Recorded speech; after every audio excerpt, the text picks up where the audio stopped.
En el corazón de un sur mítico tejido con blues, magia y memorias rotas, existe un mundo donde los traumas no se olvidan, se transforman, se encarnan, se convierten en monstruos, en paisajes y en pactos. Bienvenidos a South of Midnight. Este no es solo un videojuego de acción y magia, es una travesía emocional a través de lo que significa perder, recordar y sanar. South of Midnight es una aventura narrativa que entrelaza el folclore sureño con una profunda exploración de traumas personales y familiares. A continuación se presenta un análisis psicológico de los personajes principales, destacando sus principales motivaciones y conflictos internos.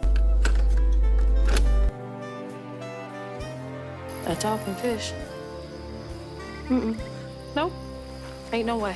Hazel Flood es una adolescente que tras perder su hogar y a su madre en un huracán, descubre su papel como Weaver, una sanadora de traumas espirituales. Su viaje es una metáfora del duelo y la reconstrucción emocional. A pesar de su sensibilidad, Hazel demuestra una resiliencia notable enfrentando criaturas que personifican los traumas no resueltos, conocidos como estigma. Lacey, la madre de Hazel, es una figura compleja que equilibra su labor como trabajadora social con una relación distante con su hija. A lo largo del juego se revela que Lacey colaboraba con Hogan Molly para rescatar y sanar a niños maltratados, lo que añade capas de ambigüedad moral en su personaje. Bonnie Flood es la abuela de Hazel, es una false stitcher que, incapaz de superar la muerte de su hija Cherry, recurre a la magia oscura para intentar resucitarla. Su negativa a aceptar la pérdida la lleva a cometer actos extremos, como asesinar a Hogan Molly y robar su corazón. Bonnie representa cómo el dolor no procesado puede corromper y destruir las relaciones familiares. Jolene es una predicadora que sufrió abusos por parte de su padre. Encuentra justicia al alimentar al agresor a un caimán gigante, Two-Toe Stomp. Su historia aborda cómo el trauma puede llevar a acciones extremas y cómo la fe puede ser una herramienta de empoderamiento o de venganza. Laurent, expareja de Lacey y padre ausente de Hazel, es un Rugaroth, criatura mitológica que simboliza la lucha interna con la ira y el dolor reprimido. Su transformación física refleja su batalla emocional y su deseo de proteger a su familia, aunque sus métodos sean cuestionables. Hogan Molly, inicialmente percibida como una amenaza, resulta ser una protectora que rescata y cuida a niños en peligro. Su apariencia aterradora contrasta con sus acciones benevolentes, desafiando las percepciones superficiales y destacando la importancia de comprender las verdaderas intenciones detrás de las apariencias. Hazel tiene la capacidad de extraer y tejer traumas espirituales, lo que convierte cada encuentro en una representación emocional de los demonios internos de los personajes que ayuda. A continuación se va a presentar un análisis detallado de los personajes a los que Hazel les extrae el trauma, con énfasis en la naturaleza del trauma, su origen psicológico y su resolución simbólica dentro del juego. Lacey tiene el trauma de haber abandonado parcialmente a Hazel en su intento de salvar a otros niños maltratados junto a Molly y no haber sabido equilibrar su rol de madre y salvadora. La manifestación espiritual es un orfanato en ruinas donde niños invisibles lloran entre los muros y Hazel camina sola por los pasillos. El síntoma psicológico es el sentimiento de insuficiencia, la ambigüedad moral y la culpa selectiva. La resolución es que Hazel reconoce la dificultad del camino de su madre y le otorga el perdón sin justificar sus ausencias. La interpretación explora el dilema ético entre priorizar lo colectivo sobre lo personal y cómo las heridas generacionales pueden sanarse con entendimiento. Jolene tiene el trauma del abuso físico y emocional por parte de su padre durante su infancia. La manifestación espiritual es un pantano cubierto por una neblina asfixiante con ecos de sermones religiosos distorsionados.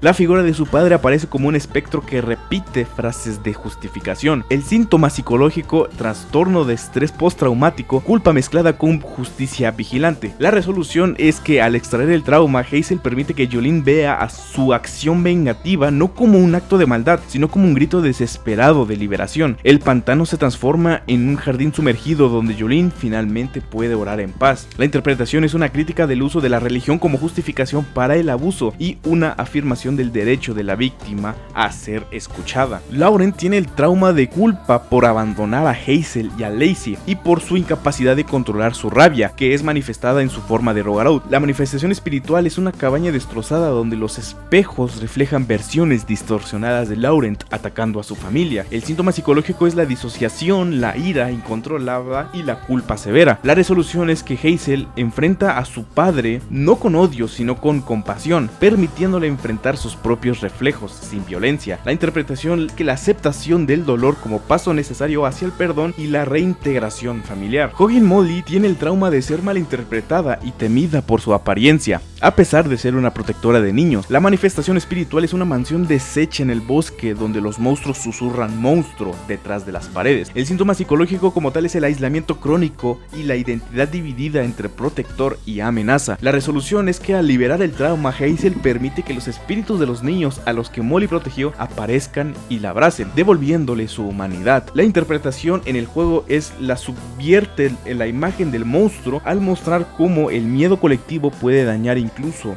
a los más bondadosos. Bonnie Flo tiene el trauma de la incapacidad de aceptar la muerte de su hija Cherry, llevándola a usar magia prohibida para intentar revivirla. La manifestación espiritual es un telar inmenso que solo teje escenas del pasado, repitiendo el momento de la muerte de Cherry una y otra vez. El síntoma psicológico es el duelo congelado, la negación, la obsesión y la distorsión de la realidad. La resolución es que Hazel corta el hilo del telar, obligando a Bonnie a aceptar la muerte como parte natural de la vida, aunque con un profundo dolor. La interpretación es un espejo sobre cómo la negación del duelo puede distorsionar el amor en manipulación. En Sword of Midnight, cada trauma no solo define al personaje, sino que transforma el entorno, enemigos, música y resolución jugable. El sistema de extracción del trauma no es solo mecánico, sino una alegoría de la escucha, el reconocimiento del dolor ajeno y la capacidad de tejer vínculos incluso entre ruinas emocionales. El personaje conocido como Rogues, la mano derecha de Kojma, desempeña un papel fundamental como intermediario entre los vivos y el mundo onírico gobernado por Kojma, el rey de las pesadillas. Rogues es una figura enigmática y carismática que encarna la ambigüedad moral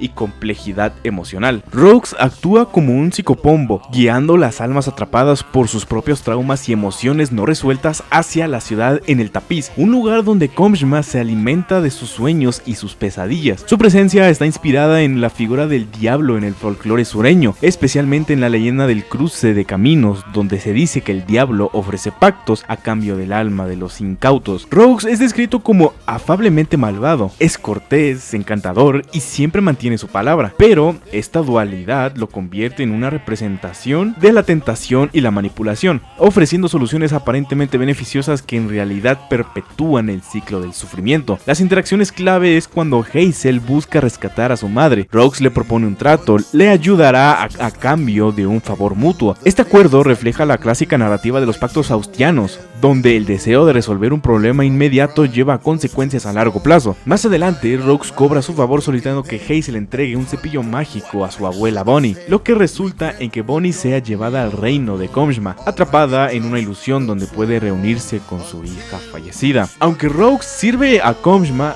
muestra indicios de querer moderar el apetito insaciable de su amo. Su decisión de ayudar a Hazel sugiere una posible lucha interna entre su rol como servidor de las pesadillas y un deseo de equilibrio. Rogues no presenta un trauma específico como los demás personajes, pero su existencia misma puede interpretarse como una manifestación del conflicto entre el deseo de ayudar y la necesidad de cumplir con deberes que perpetúan el sufrimiento. Esta ambivalencia lo posiciona como una figura trágica atrapada entre dos mundos y dos naturalezas. Rogues representa la complejidad de las decisiones humanas y cómo las buenas intenciones pueden conducir a resultados perjudiciales si no se consideran las consecuencias a largo plazo. Su papel en Sword of Midnight sirve como recordatorio de que enfrentar y resolver nuestros traumas requiere más que soluciones rápidas, demanda introspección, valentía y a veces rechazar las ofertas que parecen más fáciles. Kojma está inspirado en una figura del folclore cajún. Kojma es una entidad que se alimenta de pesadillas y recuerdos reprimidos. Es descrito como un ser que no puede mentir, pero que nunca dice toda la verdad,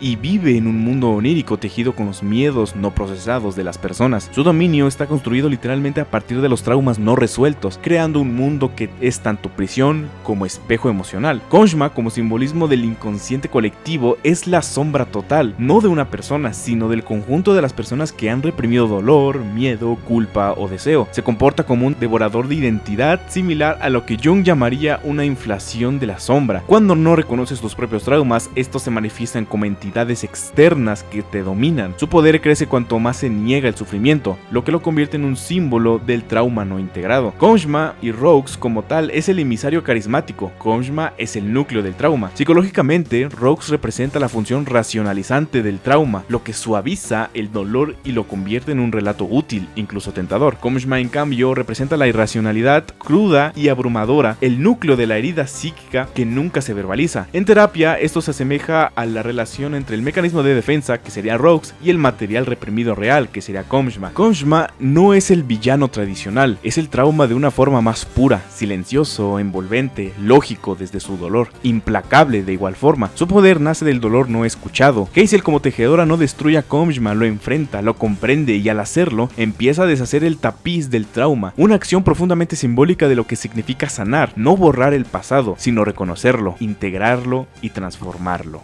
Al final, Sword of Midnight no nos pide que seamos héroes invencibles, nos pide algo mucho más difícil, ser humanos, recordar, sentir, perdonar, abrazar las cicatrices como mapas de todo lo que hemos sobrevivido, porque cada hilo roto que llevamos dentro puede volver a tejerse. Hazel no lucha para destruir, lucha para comprender, para escuchar el dolor que nadie quiso oír, para mirar a los monstruos a los ojos y decirles, yo también he tenido miedo. En ese acto se rompe el ciclo. El trauma deja de ser cárcel y se convierte en historia. Tal vez todos llevamos algo de Hazel en nosotros. Tal vez todos en algún momento necesitamos recordar que el dolor no es debilidad, es la señal de que todavía sentimos, de que todavía estamos aquí. Y si tenemos el valor de mirar atrás, de entrar al pantano, al fuego, al recuerdo, tal vez podamos salir del otro lado un poco más libres.